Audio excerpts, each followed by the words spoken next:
Selamat datang di Ruang Publik, saya Naomi Liandra.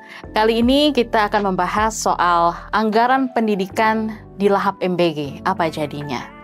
Ya, anggaran belanja pendidikan di APBN 2026 yang didistribusikan melalui 23 kementerian dan lembaga mencapai 470,4 triliun rupiah. Dan ada sebanyak 223,5 triliun rupiah atau 47,5%-nya ini masuk ke Badan Gizi Nasional atau BGN sebagai penyelenggara proyek makan bergizi gratis MBG. Jumlah ini juga meningkat drastis dari tahun sebelumnya. Sementara jika dibanding dengan total keseluruhan anggaran pendidikan 2026 yang mencapai 769,1 triliun rupiah, MBG ini mencaplok sekitar 29%-nya. Kalau kita tilik lagi dari sisi pelaksanaannya, MBG tidak pernah surut dari masalah. Padahal di awal tahun, terjadi kasus keracunan massal dengan jumlah korban mencapai 1.200-an siswa. Belum lagi soal celah potensi korupsi dan juga berbagai persoalan lain. Lalu layakkah MBG mendapat porsi anggaran sejumbo ini? Lalu bagaimana juga dampaknya ke prioritas lain di sektor pendidikan seperti kesejahteraan guru dan bagaimana nasib mutu pendidikan Indonesia ke depannya? Dan di studio KBR hari ini sudah bersama saya ada Koordinator Nasional Jaringan Pemantau Pendidikan Indonesia JPPI, Mas Ubaid Matraji. Ya. Halo Mas Ubaid. Halo Kak. Dan juga bersama saya di sini peneliti Seknas Forum Indonesia untuk Transparansi Anggaran Fitra, Mbak Beta Nugraha. Halo Mbak Beta. Halo, Terima kasih Mbak Beta dan juga Mas Ubaid sudah bersedia hadir di studio KBR untuk siaran bersama di Ruang Publik hari ini.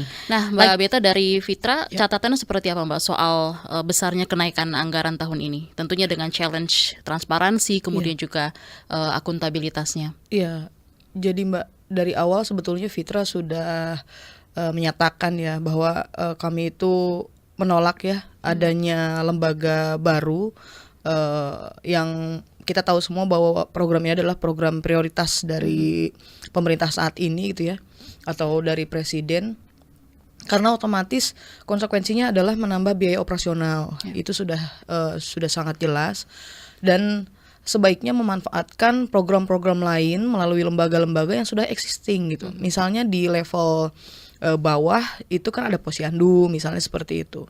Dan kalau kita lihat program gizi itu banyak sekali gitu ya turunannya begitu ya, dan itu adalah program yang lintas sektor ya, lintas sektor, lintas isu seperti tadi Mas Ubaid sampaikan.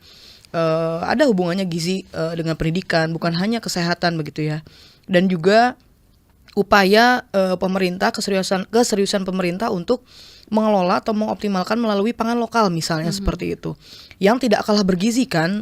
Nah, dari sini saja sudah terlihat bahwasanya ini akan menjadi beban baru yang cukup signifikan ya untuk fiskal negara gitu.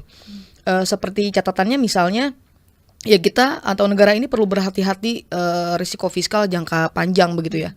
Bisa dilihat Mbak saat ini di RUU APBN 2026 itu anggaran MBG itu menyedot 330 sampai 335 triliun. Itu naik ya dari 2025 itu 78% kenaikannya. Dan kalau kita lihat evaluasi di tahun 2025, Ombudsman itu sudah memberikan catatan terkait tata kelola Mbak. Jadi sepaket tata kelola MBG ini secara mekanisme berpotensi, karena memang belum lengkap ya secara prinsip-prinsip akuntabilitas dan transparansinya. Itu catatan dari ORI ya, Ombudsman Republik Indonesia. Dampaknya adalah ada penurunan mekanisme, kemudian juga pengunduran prosedur, kemudian maladministrasi terutama begitu ya, itu sudah tentu, dan kurangnya koordinasi gitu ya. Itu catatan pertama. Kemudian dari BGN-nya sendiri juga menyatakan bahwa ada modus-modus, ya mungkin salah satu kasusnya adalah korupsi begitu ya, karena ada dana 10 miliar di salah satu SPPG itu yang selisih harga bahan baku hingga laporan kerugian negara itu cukup signifikan gitu ya. Jadi ada laporan-laporan fiktif. Yang terbaru aja kemarin ada kesalahan di hal teknis, misalnya telur yang harusnya direbus jadi tidak direbus. Itu satu SPPG 15 kilo kalau tidak salah ya. Saya sempat menghitung begitu ya, berapa sih potensi kerugiannya.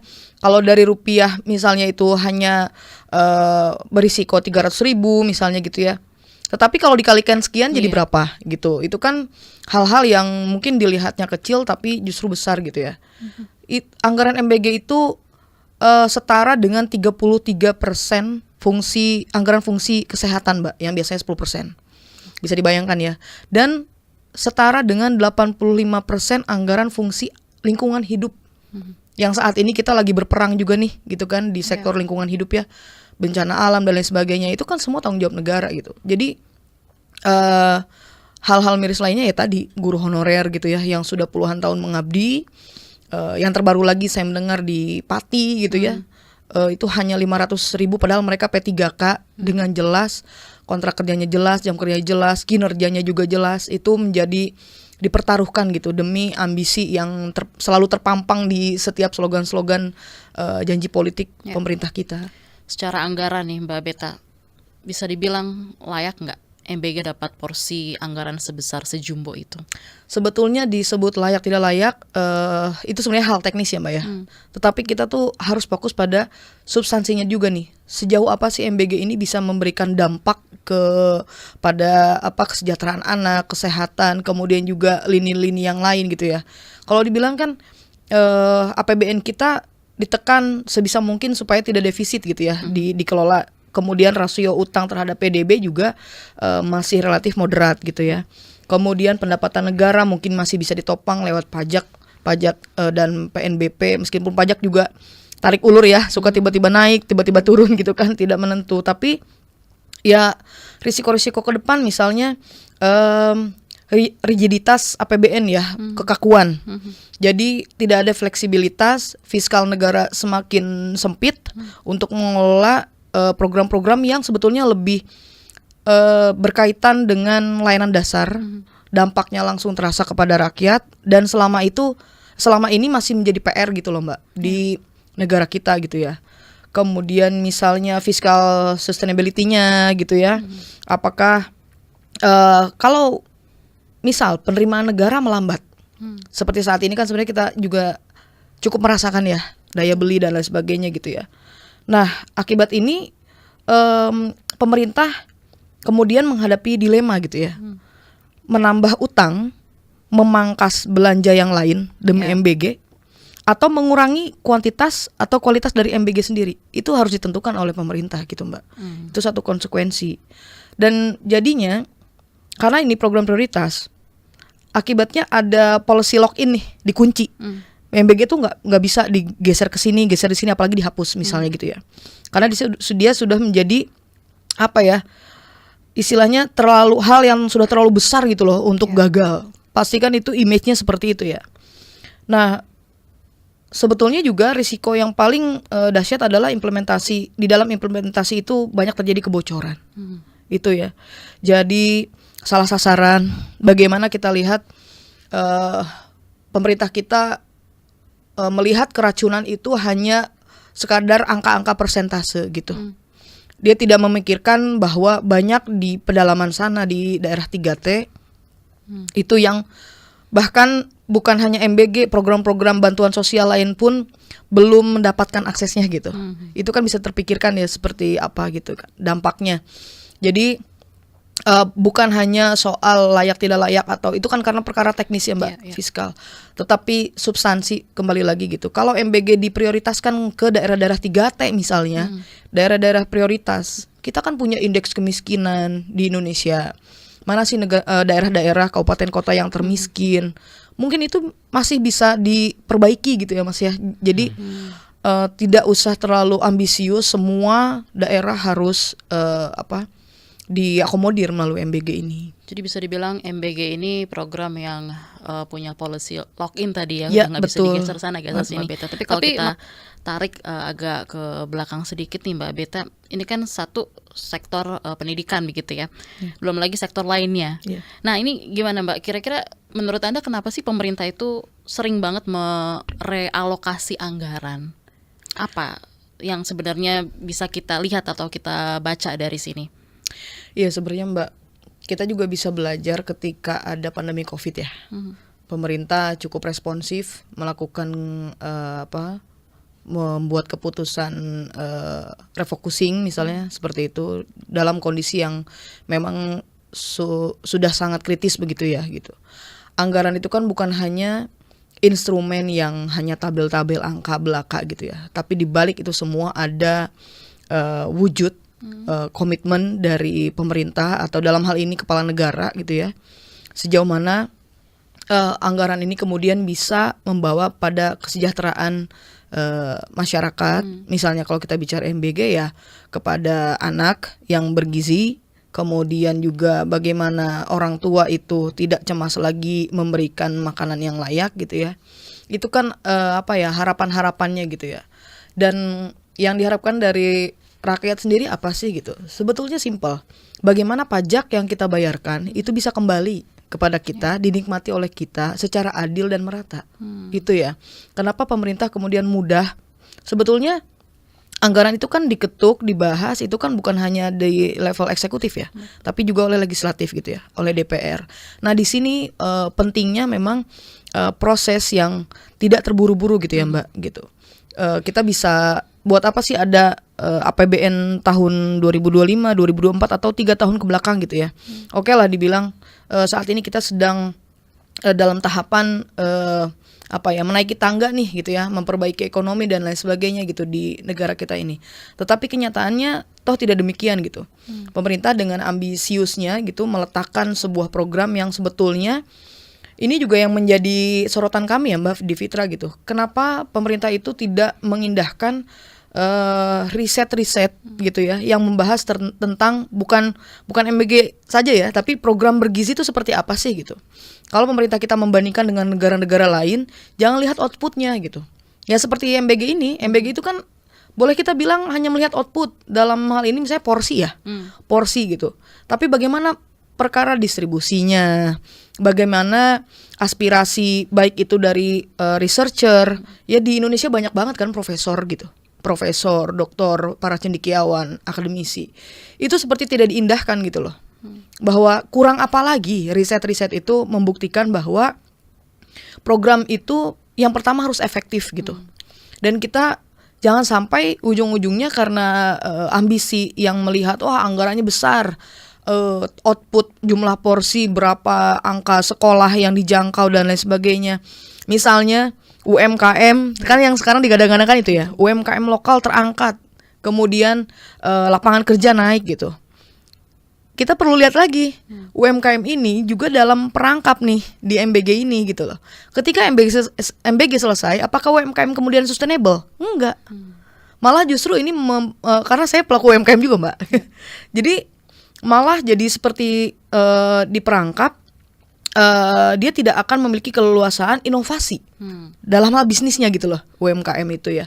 Jadi bergantung terus dengan program ini ya. Ini kan program nasional yang siapa sih yang nggak mau mungkin gitu ya.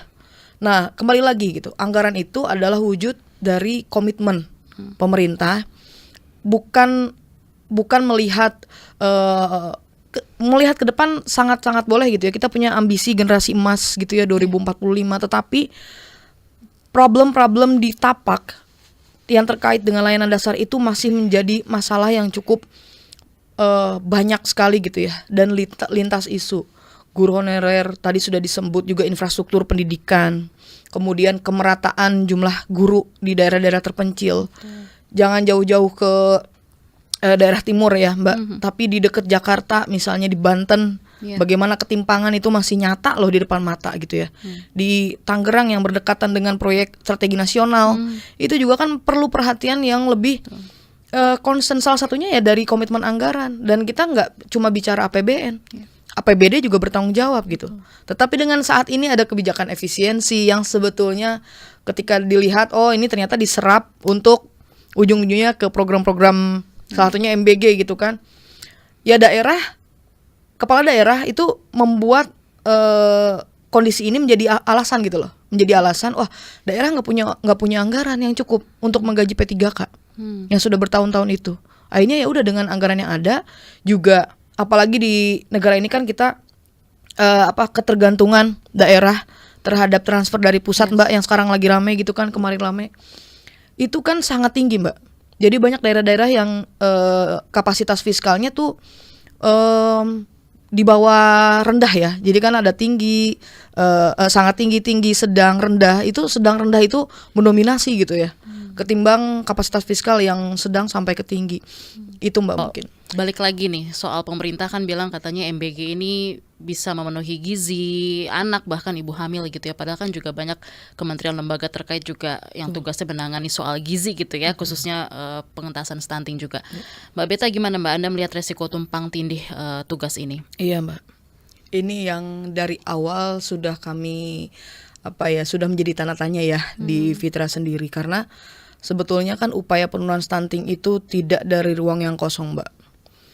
Singkatnya, yang kami bayangkan jika memang pemerintah sudah melaunching program gizi nasional ya melalui MBG ini, mestinya menjadi turunan struktural gitu loh, secara kelembagaan. Jadi tidak membuat lembaga baru dengan target dan logikanya sendiri.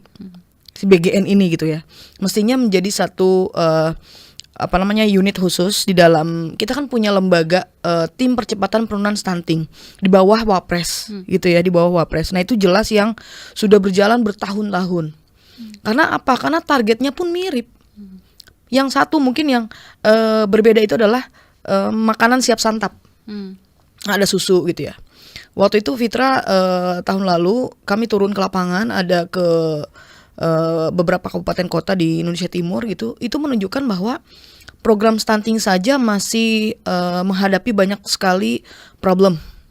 Pertama tentu soal anggaran. Jadi fleksibilitas anggaran di daerah itu terkait stunting, karena stunting kan di dalam peraturan Menteri Keuangan itu kan disebut ya salah satu prioritas di Permenkeu tahun lalu ketika zaman Bu Sri Mulyani juga seperti itu. Dan daerah-daerah yang berhasil menurunkan prevalensi stunting, dia akan mendapat insentif fiskal. Begitu. Jadi itu kan sebetulnya satu semangat, satu iming-iming dari pemerintah yang mungkin boleh kita bilang cukup serius begitu ya, menurunkan stunting. Nah, itu cukup baik. Tetapi satu hal yang bikin kami kaget itu, loh kok ada lagi gitu loh. Jadi kembali lagi ya Mbak ya, kalau tidak dengan mekanisme program yang baik, tata kelola program yang baik, dan satu lagi ketika aspirasi masyarakat gitu ya, rakyat tetap dibungkam atau selalu ditolak gitu ya, resisten, maka negara kita ini atau pemerintah ini tidak bisa disebut berhasil melakukan program-program layanan dasar. Negara kita mungkin hanya cukup dibilang piawai untuk melaunching program-program yang besar gitu ya, tapi tidak piawai dalam merawat program-program yang dampaknya besar.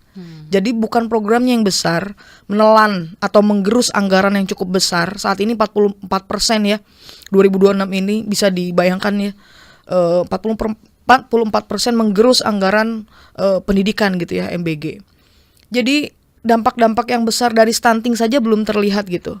Bagaimana pemerintah kemudian membuat skenario baru, target penurunan stunting setiap tahun itu kan berbeda ya Mbak ya. Dulu saya ingat target penurunan stunting itu adalah 14%. Tapi begitu melihat evaluasi program penurunan stunting yang cukup sulit gitu. Ini tuh program yang lintas sektor. Sampai di daerah aja itu Dinas Pendidikan, Dinas Kesehatan, PU juga terlibat dalam penurunan stunting. Dinas Lingkungan Hidup, Dinas Pangan, itu very very complicated isu gitu ya. Nah, itu belum selesai gitu. Ada di mana bahwa anggaran yang besar tidak linier dengan terjaminnya prevalensi stunting yang turun. Tapi ketika anggaran suatu daerah sebenarnya stagnan, bahkan mungkin menurun, prevalensi bisa naik. Nah, faktor apa? Ada faktor apa di balik itu? Itu satu menurut kami itu refleksi gitu ya, refleksi. Mungkin ada faktor yang sifatnya sosial, budaya, tidak melulu soal anggaran gitu ya. Karena pentingnya peran Dinas Pendidikan dan elemen-elemen lain gitu ya, SDM yang mendukung di sektor pendidikan ini ya, stunting kan juga soal pemahaman ya. pola asuh dan lain sebagainya. Hal itu yang perlu dikuatkan gitu. Jadi jangan melulu melihat rakyat ini sebagai objek, tapi libatkan gitu. Kalau kita lihat Mbak, di mungkin kalau stunting itu kan programnya langsung dikelola oleh Posyandu gitu ya dan lain sebagainya ke level bawah. Kalau MBG misalnya, dari awal dapur itu tidak terbuka. Iya. Proses lelangnya, biddingnya, di mana dapur MBG ada di tempat saya, itu tidak secara terbuka gitu ya.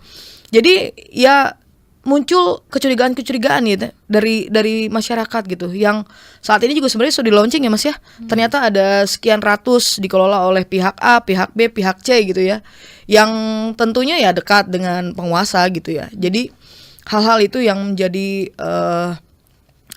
poin krusial bagi kami, karena balik lagi seharusnya menjadi bagian yang integral dari program penanganan stunting. Karena penerimanya mirip, sangat-sangat mirip, ibu hamil, anak gitu ya, ibu menyusui dan lain sebagainya gitu.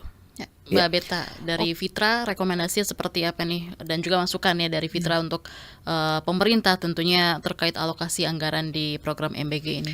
Kadung ketok palu dulu nih Mbak. Iya, sebenarnya anggaran yang besar itu harus sebanding dengan hasilnya ya Mbak ya.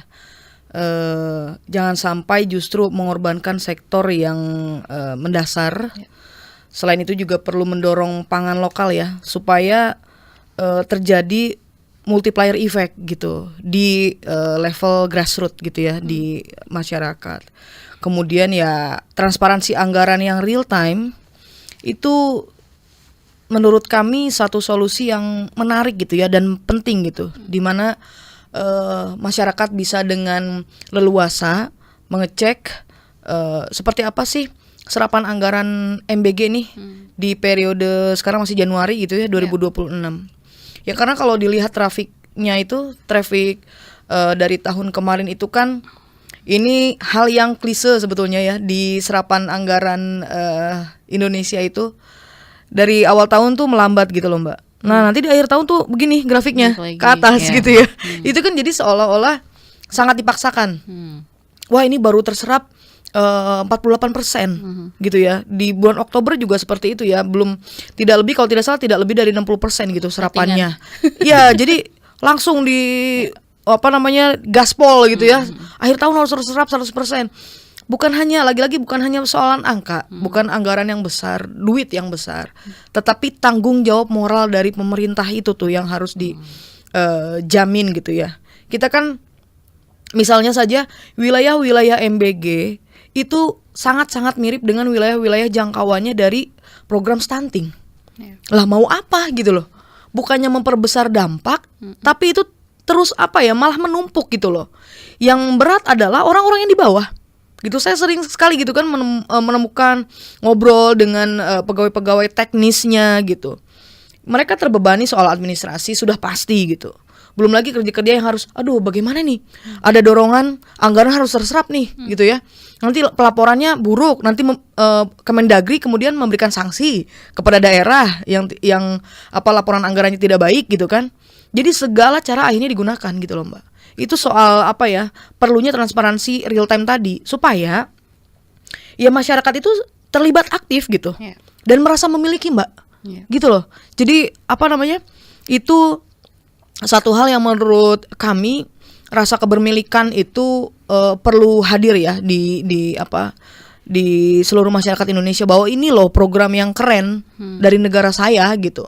Bukan hanya berdiri di podium aja Mas ya, ketika World Economic Forum membandingkan dengan McDonald yang kayak mereka McDonald sudah puluhan tahun bekerja gitu ya istilahnya, dan kita bisa lihat sumber pendananya kan dari mana, jelas beda gitu ya. Jadi itu menurut kami tuh nggak apple to apple gitu loh, membandingkan MBG dengan McDonald, dan itu yang paling disoroti ya ketika forum kemarin. Dan evaluasinya itu memang harus berbasis outcome ya, bukan hanya output. Sekali lagi kami tekankan, perlu merevisi kenaikan alokasi alokasi anggaran MBG yang fantastis di tahun ini. Kita kan punya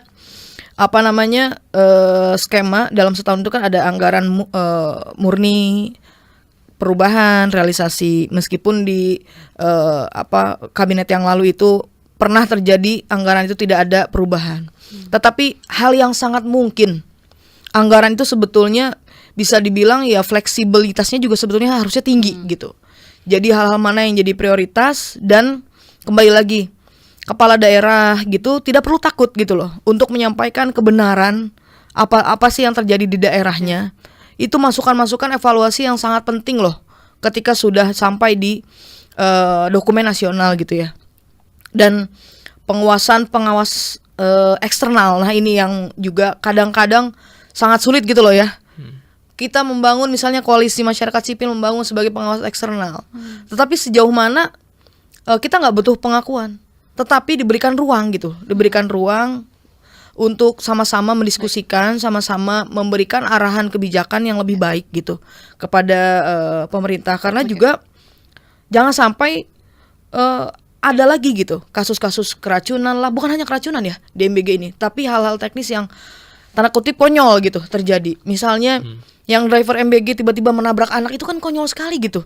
Ada kemudian kemasan, itu kan hal-hal yang menyerap anggarannya gede banget loh Mbak gitu. Triliunan, 6 triliun lebih gitu loh. Kok itu bisa loss? Itu yang menurut kami menjadi hal yang sangat penting. Tapi kalau nggak real time, gimana anggarannya bisa diaudit nih Mbak Beta? Sekaligus mungkin bisa disampaikan statement penutupnya juga? Oh iya, jadi memang jika pada tahun 2026 ini gitu, kalau kita lihat banyak sekali gebrakannya gitu ya Mbak.